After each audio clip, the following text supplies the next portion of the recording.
Oke. Halo, saya Gary dari Bayi Gary. Dan kali ini udah masuk chapter 14 ya, dari Gary's Art of Counting Basics.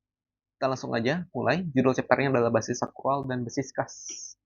Apa itu basis sakral dan basis kas? Basis sakral itu artinya basis waktu ya teman-teman ya. Yang mana artinya pencatatan itu dibuat berdasarkan waktu transaksi terjadi teman-teman. Sedangkan ya basis basis kas ya teman-teman adalah basis uang tunai teman-teman. Yang mana artinya pencatatan dibuat saat sudah terjadi penerimaan atau pengeluaran uang tunai, teman-teman. Nah, lebih jelasnya masuk ke slide selanjutnya ya. Ini adalah penerapan dari logika basis kas ya, teman-teman. Berikut adalah ya contoh penerapan dari basis kas, teman-teman. Nah, kasus pertama ya, Tuan Andi menerima barang senilai 5 juta pada 5 Januari 2024. Kemudian ada pembayaran ya tanggal 7 Februari 2024. Jadi maksudnya gini, teman-teman. Tuan Andi ini ngebeli barang ya. Oke. Harganya 5 juta barang yang dibeli. Nah, itu diterimanya, barangnya diterima tanggal 5, teman-teman. Tuh. Tapi bayarnya tanggal 7 Februari bulan depan ya, teman-teman ya. Kalau basis kas, dia bakal mencatat seperti ini, teman-teman ya. Pada tanggal 7 Februari 2024, dia bakal mencatat gini. Persediaan bertambah 5 juta, lalu kas berkurang 5 juta, teman-teman. Nih, padahal persediaannya udah bertambah di 5 Januari nih, teman-teman. Tapi kalau basis kas bakal nyatet persediaan bertambah di 7 Februari, teman-teman. Karena kasnya baru keluar. Oke, sekarang kita masuk lagi ke kasus kedua ya, Nyonya Vicky. Nih, contoh kedua, Nyonya Vicky ini memberikan jasa cleaning service ya teman-teman, 3 juta pada 14 Januari itu udah selesai. Nah, pelunasannya malah diterima tanggal 13 Februari ya teman-teman. Jadi, Nyonya Vicky ini ngasih jasa nih teman-teman. Dia dijanjiin bakal dibayar 3 juta teman-teman. Tanggal 11 udah selesai jasanya. Tapi bayarannya baru masuk tanggal 13 bulan depan. Nah, kalau basis kas bakal mencatat ya tanggal 13 Februari, kas bertambah 3 juta ya, dan modal bertambah 3 juta teman-teman. Nah, oke. Jadi sebenarnya kalau kita ngomongin modal ya, harusnya itu bertambah di Januari teman-teman. Tapi karena dia pakainya basis kas, bertambahnya modal di Februari teman-teman. Ini adalah bentuk dari basis kas ya teman-teman. Lalu ada yang ketiga, bengkel assessment. Dia membayar gaji ya staf admin bulan Januari 2024 itu 4 juta. Nah, gajinya dibayar 2 Februari teman-teman. Ya, kalau balik lagi ya, kalau basis kas ya, dia akan mencatat teman-teman gini. Basis kas itu bakal nyatet beban gaji staf admin 4 juta di Februari 2024, teman-teman. Ini tanggal 2 ya, tanggal 2 Februari 2024 dia bakal mencatat modal berkurang 4 juta dan kas berkurang 4 juta, teman-teman. Nah, tapi perlu diperhatikan ya, balik lagi, modal ya, modal itu harusnya berkurang di Januari, di saat bebannya terjadi, teman-teman ya. Nah, bukan di Februari. Dan ini adalah kesalahan dari basis kas, teman-teman ya. Dibilang kesalahan ya, ini adalah memang metode mereka, tapi apabila ya kita pakai logika dasar ya untuk menghitung ya teman-teman ya, paling cocok ya untuk menyajikan laporan keuangan, untuk menyajikan data keuangan itu sesuai waktu terjadi teman-teman. Makanya muncullah namanya basis akrual teman-teman ya. Ini adalah penerapan basis akrual. Contohnya sama ya, nomor 1, 2, dan 3, tapi saya ganti jadi akrual teman-teman ya. Tuan Andi ini ya, soalnya masih sama dengan yang tadi. Tuan Andi itu menerima barang 5 juta ya. Dia beli barang 5 juta dan udah diterima tanggal 5 Januari. Pembayarannya tuh tanggal 7 Februari bulan depan, teman-teman. Nah, itu bukan basis kas akan mencatat ya. Ini saya salah ya, teman-teman. Ini harusnya basis akrual.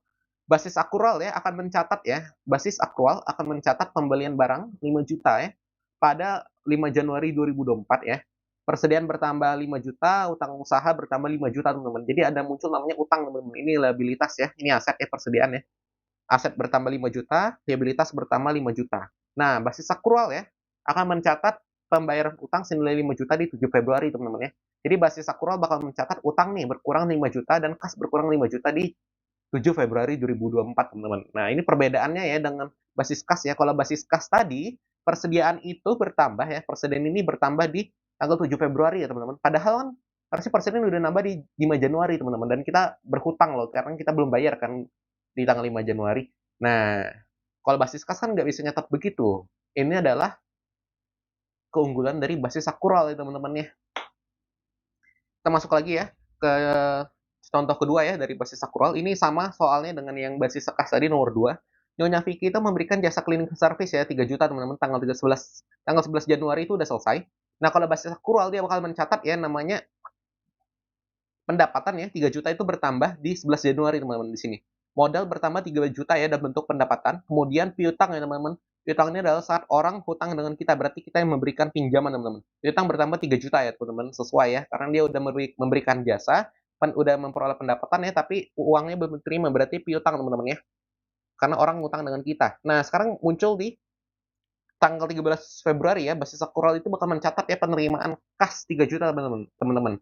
Nah, karena tanggal 13 baru dibayar ya, dia bakal mencatat kas 3 juta bertambah ya. Kemudian piutang yang tadi dimunculin itu bakal dihilangin teman-teman. Jadi piutang usaha berkurang 3 juta. Ini contoh ketiga ya teman-teman. Bengkel Salesman ya, ini sama dengan yang basis kas tadi nomor 3-nya. Bengkel Salesman membayar gaji staf admin bulan Januari 2024 senilai 4 juta ya teman-teman pada 2 Februari ini teman-teman. Kalau basis akrual ya, dia bakal mencatat ya teman-teman, beban gajinya itu sesuai periodenya teman-teman ya. Jadi dia udah menerima jasa ya, jasa dari staf adminnya itu di bulan Januari, maka akan dicatat nih, tanggal 31 Januari modalnya udah berkurang 4 juta dan utang gaji udah bertambah 4 juta. Nah, ini kasusnya sama seperti yang kemarin di chapter 13 ya teman-teman, dan chapter 12 untuk yang kasus 1 ini mie instan Bitcoin ya teman-teman, yang pembayaran gaji di Februari. Teman-teman yang belum nonton chapter 12 dan chapter 13 boleh mundur dulu ya sebelum lanjut. Nah, ini teman-teman jadi sama khususnya teman-teman. Jadi gaji itu harusnya udah mengurangi modal ya di bulan terjadinya di bulan gaji tersebut teman-teman. Jadi modal berkurang 4 juta, utang gaji bertambah 4 juta di bulan Januari teman-teman, tanggal 31 Januari dicatat. Lalu untuk basis akrual tanggal 2 Februari bakal mencatat ya, utang gaji itu berkurang 4 juta karena dia membayar, dan kas berkurang 4 juta karena kasnya keluar ya teman-teman ya. Oke, nah sekarang kita masuk ke uji pemahaman ya. Waduh, chapter 12 dan 13 gak ada uji pemahaman ya, karena itu soal kasus dan audit dari kasus ya teman-teman. Untuk chapter 14 sekarang udah kembali ke model biasa ya. Ini ada uji pemahaman. Teman-teman tolong tentukan berapa sebentar ya. Oh, ini salah teman. Ini harusnya tentukan bagaimana ya, bukan tentukan berapa bagaimana. Tentukan bagaimana basis kas dan basis akrual akan mencatat transaksi ini, teman-teman. Nah, kalau Tuan Gary ya pergi menambal ban dan dikenakan biaya 15.000 ya. Dia perginya tanggal 28 Januari ya, dan harusnya membayar 15.000, tapi Tuan Gary itu malah membayar 5.000 saja, teman-teman, di hari itu. Nah, sisanya kata Tuan Giri, ya saya lunasin 10.000-nya tanggal 4 lah. Gitu ya, tanggal 4 Februari baru membayar 10.000-nya, teman-teman. Nah, gimana cara mencatatnya, teman-teman? Kalau pakai basis kas. Kemudian gimana cara mencatatnya kalau pakai basis akrual, teman-teman ya? Coba cek ke kolom komentar, teman-teman. Lalu di sini ada Nyonya Vicky ya, teman-teman ya. Nyonya Vicky menerima pembayaran di depannya untuk sewa kos 2 bulan dari penghuni kos miliknya senilai 6 juta, teman-teman ya. Nah, pada tanggal 1 Januari 2024. Nah, ini kan diterima 1 Januari 2024 ya teman-teman. Ini 2 bulan ya. Berarti ini sampai 29 Februari 2024 teman-teman. 2 bulan ya. Bulan Januari dan bulan Februari teman-teman ya. Nah, menurut teman-teman ya, bagaimana pencatatan basis kas untuk Nyonya Vicky dan bagaimana pencatatan basis accrual untuk Nyonya Vicky teman-teman. Nah, coba di komentar ya, di kolom komentar.